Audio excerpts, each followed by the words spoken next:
Super Bowl 51, a scene that continues, that will never be forgotten.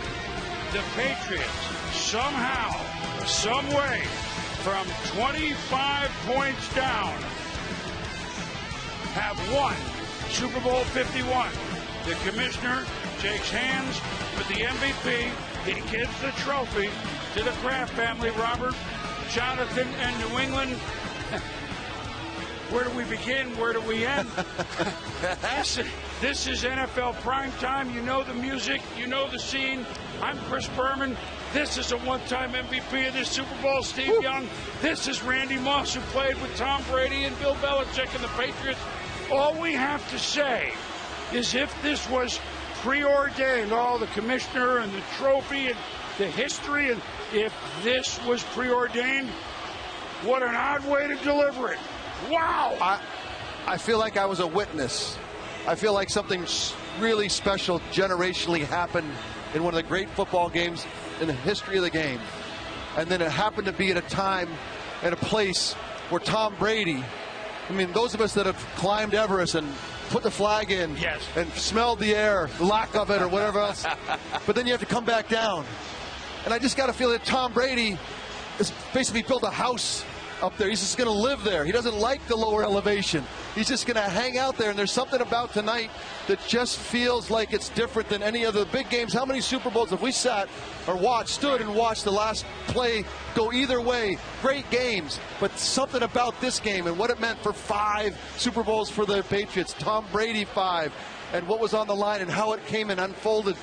Randy, I got to be honest with you. I sat there and when they scored to win it, I'm like, I was here, and I'll be telling my kids I was here. Well, the thing about it, man, it was a lot of buzz in the air, man. I'm actually speechless. Down 28-3. It was flat in this stadium. You know, you couldn't hear nothing. You know, coming on to this show, boom, you looked at Roger Goodell and Tom Brady shaking hands. I read Roger Goodell's lips. Awesome. Awesome. It was an awesome night. It was an awesome performance, just not by Tom Brady, but by the Patriots as a whole. Great play calling offensively, great defensive calling when you needed to stop the offense of the Atlanta Falcons. And as a whole, man, the confetti fell. Man, like I said, I'm speechless for words, boom. Historical moment for the National Football League and the New England Patriots tonight. 28-3. Let's back up a sec. We're going to show it all because there's so much to show that even we need a breath before we get started, as do you. The first Patriots touchdown came with 17 minutes left in the game. 2 minutes left in the third quarter. And oh, by the way, things are going so bad. They missed the kick. They try an onside kick. They botch it. And it's over. Right. And it's over. Well, part of me feels like the emotion that when you come back like that, you saw the Patriots. This should be old hat, right? Right. It's as if they have never been here before. The emotion, I've never seen the emotion from this team. And there's a feeling for Tom Brady. What accomplished tonight, I feel. You come on up here. Come on up here. Get him a mic or something. Come on up here, Coach. Bring that up here. Hey, take my mic. Belichick, congratulations. Here, Boomer, right here. Watch out, Boomer, right here. Here you go, Coach. Listen, this is the only thing we do. It's all right. You've worn a headset before. I got it. Congratulations. I got it. Thanks, Boomer. It's too soon to put into words, isn't it? It is. It's an unbelievable game. Just an unbelievable game. These guys competed so hard. Down 21-0, 21-3, 28-3. Missed an extra point, 28-9. Couple two-point conversions. But they just kept fighting. Hightower's play was a big play. We needed that one. And then we had some good kickoff coverage plays, created some field position, and, last drive. I mean, offensive line did an unbelievable job against those pass rushers. I mean, this total team win. Well, Coach, you know him. A lot of people didn't expect this game to go into overtime. As the leader of the Patriots, take us through the overtime of how you were feeling and how you were going to call the game to win this. Well, it looked like we were starting to press them there in the fourth quarter. A lot of no huddle, a lot of empty formations, a lot of passing, and we, decided to do that in overtime. We basically did the same thing rather than go back to like our first quarter type of game plan. We thought we had them on the run a little bit. And, our conditioning, paid off on our offensive line. I don't know how many plays we played tonight, but it had to be close to 90. we were out there a lot, but those guys look strong, and we did a good job pass blocking. Yeah. Coach, I've never seen you so emotional. Oh my God! Well, I mean, it had to be just—they're not shocking, but just the downs and the ups, and then finally climbing the top. I've never seen you. Well, to feel the way. I mean, we all felt that. Usually, we don't get that chance to feel it with you.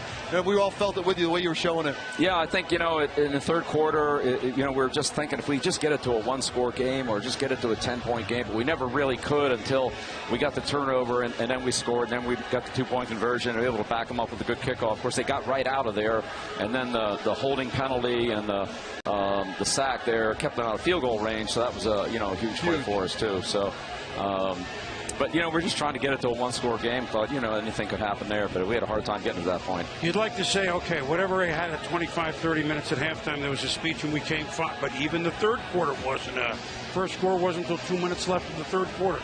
Yep. I mean, you had to look up and go, boy, I mean, we have it in us, but do we have time? Yeah, we're running out of time. That's right, we were. And again, the Hightower's turnover was the key play. Without that, I don't know if we have enough possessions or could get it done quick enough, but that was huge. And then, honestly, I mean, when they got the ball back with a minute to go, they're pretty dangerous, especially with the field goal kicker they have. I mean, all they got to do is get across the 50, and, he made that 58-yarder against San Diego. So, we knew that they had a good, they didn't need much field position to get in the field goal range. So, fortunately, we were able to get the end of the clock. And then we tried to run that, the hill, we call it the Hilltopper play, the fake kneel down. Right. But they played that pretty good. So, Coach, it looked like Atlanta defense just said, we're going to play man free safety. Wave to Tom Brady, the free. Hey, I'm here. We're going to line up, and they never stopped. It seemed a couple of cover twos, a little here and there, but it was all single safety man. Most of it, yeah. And I mean, it's just like they lined up and said, "This is what we're going to do." Yeah, I'd say it's probably about 3 to 1. Post safety man, a little bit of post safety zone, a little bit of 2 deep man. A little here and there, much, but really, it was a cover one game. It was a cover one game, absolutely. And we didn't have a lot of success running the ball. But, we were able to make enough throws outside, and that finally, was the difference for us. And we were able to get the ball to the perimeter to Hogan and Julian, Danny on that, sideline route there in overtime. So, those are some big plays for us. Well, Coach, this is my last question. With Tom struggling in the first half and then being able to come back in the second half and just wow the whole world, just talk about his greatness, Coach. Just where do you see Tom winning his 5th Super Bowl? Just talk about it, Coach. Well, again, Randy, it was one of those games where, we moved the ball, but we didn't have any points to show for it in the first half. But we had some decent drives. But we just kept grinding it out, just keep trying to find plays. James White gave us quite a few plays. Right. Malcolm Mitchell stepped up and gave us some plays. Marty gave us some big plays. Yes. And, we were just trying to squeeze out some plays here and there, in man coverage, primarily in man coverage.